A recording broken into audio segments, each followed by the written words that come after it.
data or information really is the new oil, as we've seen from social media or just information in general. The recent stock market interesting moves have shown how data and information can really squiff or change things. But one thing is really clear: without good data, you really can't do anything that's of any use. And again, the issue is, what is good data? And how do you get that data quality? One thing we are good at, I suppose, in the NHS is we have lots of bad data, or bad uncoded, unstructured data, and to some degree that can lead to really bad decisions, or the lack of even knowing that data exists also makes them bad decisions.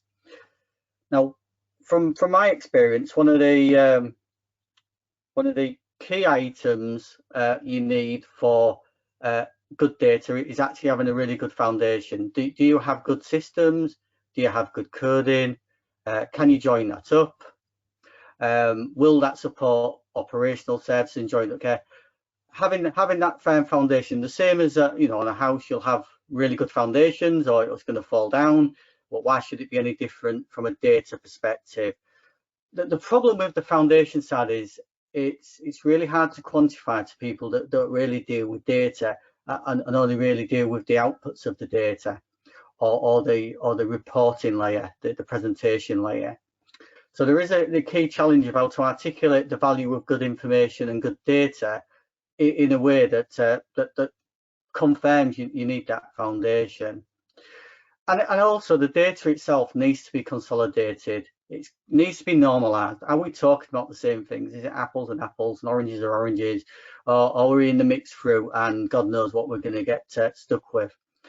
And also standardize that data set. And in some cases we have standards. We have HL7, we have SNOMED, but we've also got a lot of other areas where we don't necessarily have standards, such as social care, although there are some standards in the finance world.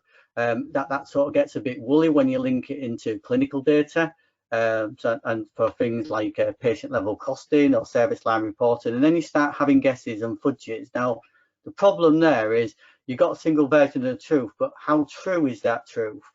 Are we sort of true? Are we really true? Or are we? Is it just the truth we wish to believe because that's the information? So the key bit is we have got some new oil where data is really important, but how good is that data? Is it top class? Is it going to make that car go like a rocket, or is it a bit crap and it runs like a snail and not really doing what it does, but they both basically move?